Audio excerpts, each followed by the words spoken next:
inshallah tonight he continues with his theme, practices and ideology of revolution. Just to update you on some of our activities, the website has been updated with all the lectures. So every night's lecture will be captured, the audio is captured on the website, and inshallah tomorrow even the videos will be captured onto YouTube. So if any night you happen to miss a lecture, you're welcome to go to the website, maqamsab.org, and you can listen to the lectures afterwards. Also, remembering our recent alim, Maulana Aftab Haider, we've also put the link on the website. You can listen to Maulana's lectures that he's delivering in the United States of America. You can listen to it via the internet. And also the lectures of the speaker that is Sayyid Naqabi, who is from London, who's presenting lectures in Durban. Those lectures also via our website, you can listen to them as well. So there's a variety of lectures available, and also the summaries of Sheikh Hamza Saudaga's lectures are also captured onto our website. Secondly, any of you have been to Klipfontein Road today, you'll see the billboard is up. It is very beautiful, so do take a drive down on the corner of Klipfontein Road and Hazel Road. At that intersection, a very busy intersection, the billboard, Imam Hussain alayhi salam, it is shared between two other adverts, so the billboard sort of rotates every 10 seconds, but if you stand at the robot, it's really something eye-catching, inshallah. So just to have kept you updated with some of the activities. So now we call upon our guest speaker to address us, Sheikh Hamza Saudaga. Salawat ala Muhammad wa ali Muhammad. Allahumma salli ala Muhammad wa ali Muhammad. Allahumma salli ala Muhammad wa ali Muhammad. Allahumma salli ala Muhammad wa ali Muhammad.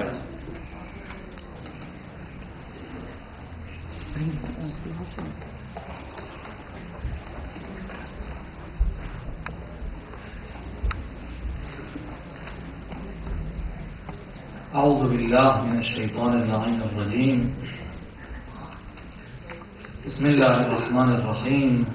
الحمد والثناء لله رب العالمين، بارئ الخلائق أجمعين، باعث الأنبياء والمرسلين، ثم الصلاة والسلام على سيدنا ونبينا وحبيب قلوبنا وطبيب نفوسنا أبي القاسم المصطفى محمد. اللهم صل على محمد وعلى محمد وعلى أهل بيته الطيبين الطاهرين المعصومين المكرمين المنتجبين، لا سيما بقية الله في العالمين، روحي وأرواح العالمين لتراب مقدمه الفداء، ولعنة الله على أعدائهم أجمعين إلى قيام يوم الدين. اللهم كن لوليك الحجة ابن الحسن صلواتك عليه وعلى آبائه في هذه الساعة وفي كل ساعة وليا وحافظا وقائدا وناصرا ودليلا وعينا، حتى تسكنه أرضك طوعا وتمتعه فيها طويلا. For the hastening and the return of our Imam, please recite the salawat. اللهم صل على محمد وعلى محمد. For those who weren't here, we started to discuss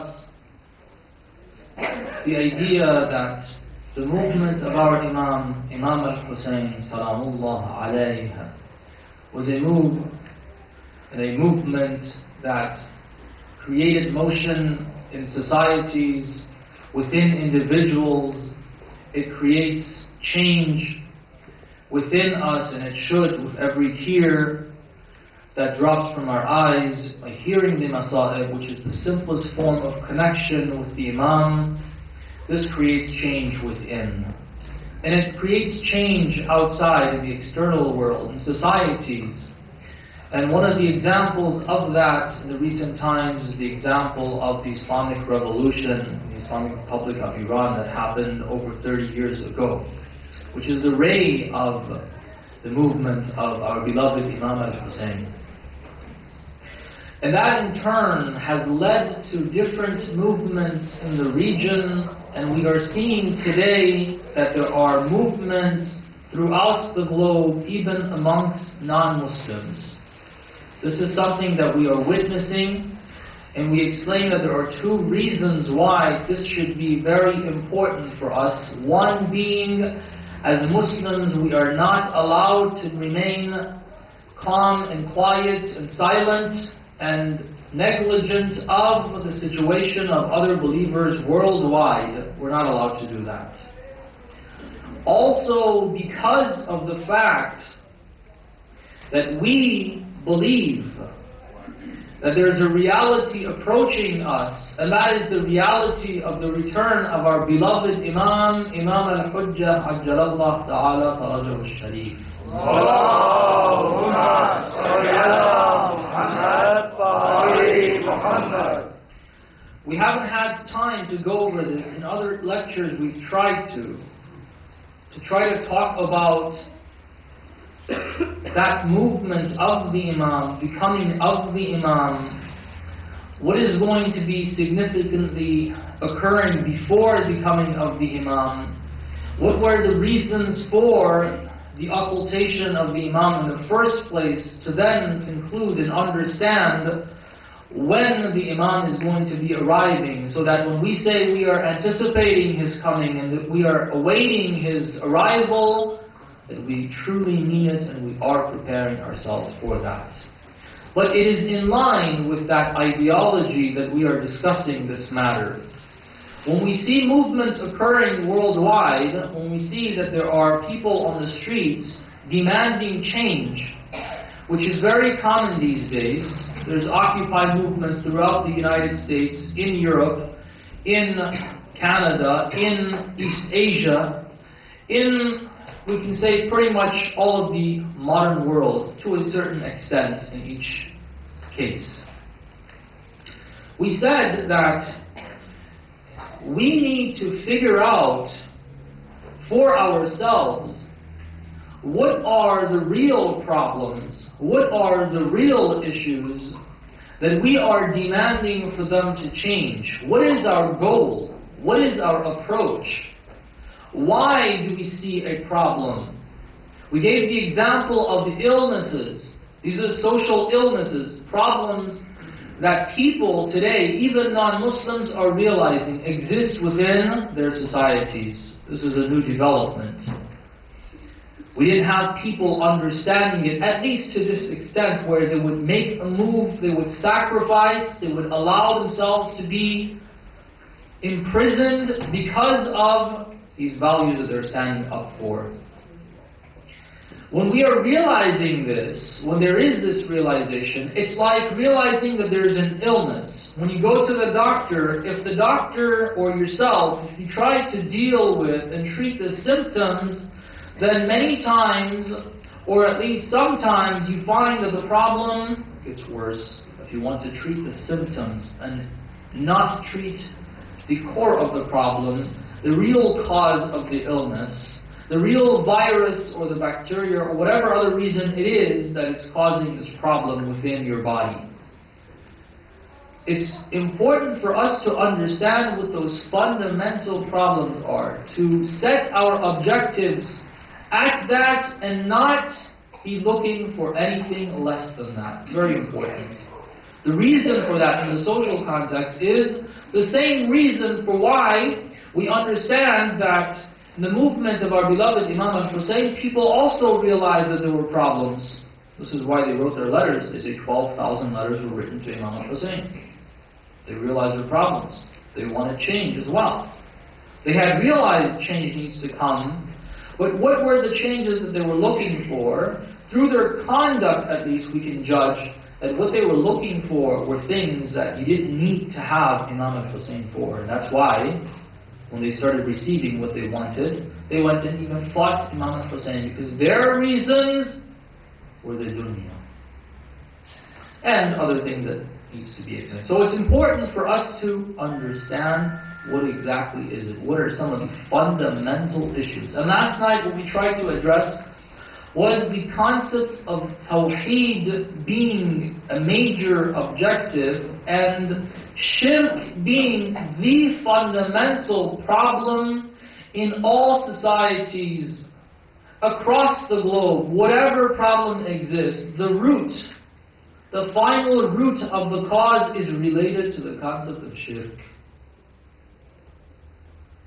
Every single problem is in Shirk. That's why the prophets, when they came in societies that did have problems, what they suggested first is اعبدوا الله ما لكم من إله غيره. You don't have any other Lord other than Him.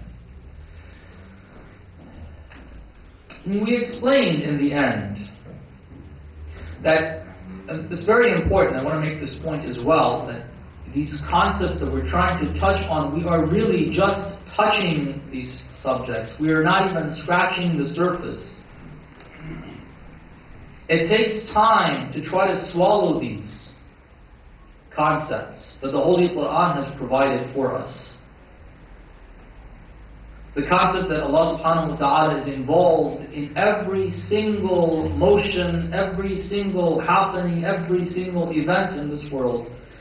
It takes time to realize it in a real sense of the word. Okay. If it was realized, our actions, our behavior wouldn't be the way it is. If we really understood it.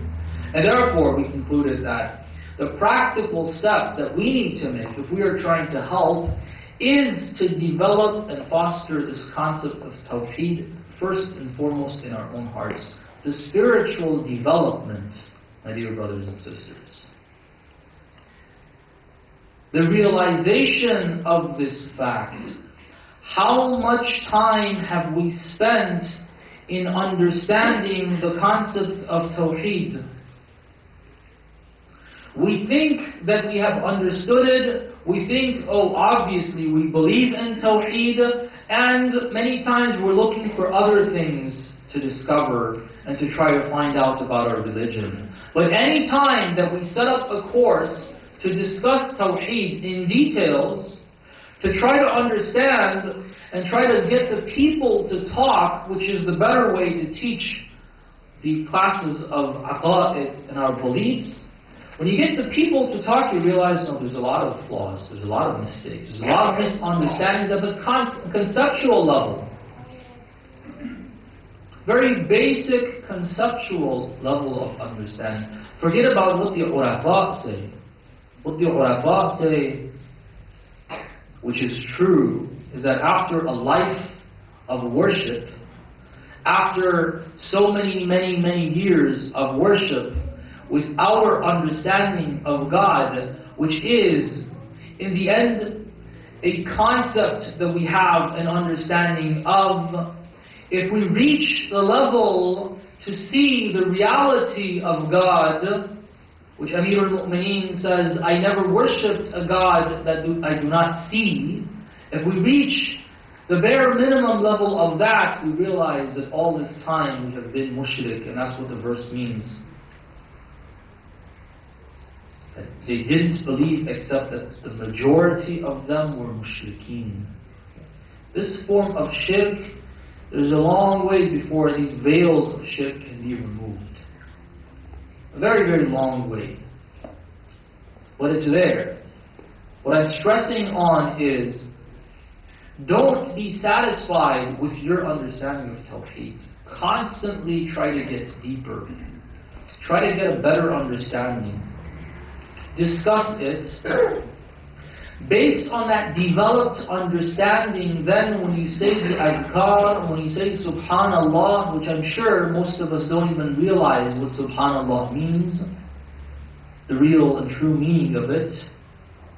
When we say alhamdulillah, when we say la ilaha illallah, when we say Allahu Akbar, what do these really mean? And every time this should be a reminder to try to correct our behavior to then lead to a higher level of faith. let's not be satisfied with the level of understanding that we have on the concept of Tawheed. Now, this was what we discussed the previous night. There's another fundamental problem that has existed throughout history, but I think we can say that over the course of the recent centuries, or even years, we find that this disease, which is truly a deep disease, has developed further and further in human societies. Sometimes you have a concept that is just wandering about in people's minds. They don't state it. They don't recognize that problem itself, but it's somewhere there in their minds. Then sometimes this problem develops to an extent where they actually come out and say, you know what, this disease, we are considering a disease and a problem and an illness, is not only not a disease, this is something that we hold value in. That's when it becomes a serious problem. What is this problem? Let's explain in some examples in what is going on around the globe. There are, as we said, many movements. I'm sure you're following the news. If you're not, please do so. We need to be informed. We've got that responsibility. We need to be informed. Some of the things that are being heard currently. One of the ideas, there are a small population, the 1%, the whole Occupy Wall Street movement is stressing on this idea, that we are the 99%, and the people that are ruling us, that are causing the problems, they are the 1%. Alright, well this in and of itself is a good observation. And it is true, and that is problematic, in a sense. What is the solution to this? What do we want out of this talk? What is the problem with the 99% not being in charge and 1% being in charge? What is the problem with that? What's your solution for it? What are you trying to get to? Well, one of the ideas, again, that you're hearing that's along the same lines is that, for example, the United States of America is a state that the media that they control, which they don't want to say it is state-run, alright, which in a technical sense it isn't state-run, but in fact